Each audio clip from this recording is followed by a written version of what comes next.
Shadow work is basically the idea that we all developed a mask in our younger years, again unconsciously. Like we took on messages from family, from friends, from the community, from the culture as to what a man was or what a woman was, and who we needed to be. That's ultimately the question, like who do I need to be safe in the world? And the more safe you feel, the more authentic you can be, but there's all these rules that are there in the background, and by the time you've got to 7 or 8, you've kind of shut down half of who you are. So basically we learn that certain parts of myself will win me love and acceptance, so I'm going to put that forward. And then the opposite of that's going to lead to shame, so I'm going to hide that aspect of myself, and that becomes our shadow that hides in the dark.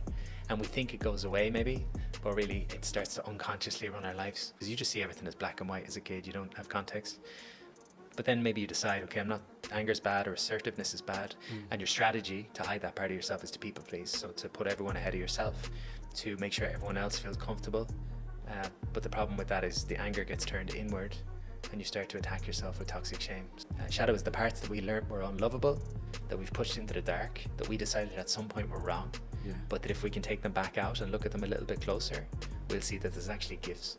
The best analogy I've heard for it is that it's like you're born into a castle that has 1,000 rooms, and every room in the castle has an amazing gift behind the door, but people start saying don't go in that room or that room or that room, and then you wake up at 30 and you feel like you're in a 2-bedroom dimly lit apartment, forgetting you're in this castle. There's gifts behind all of these doors, but we gotta have the courage to kind of step in.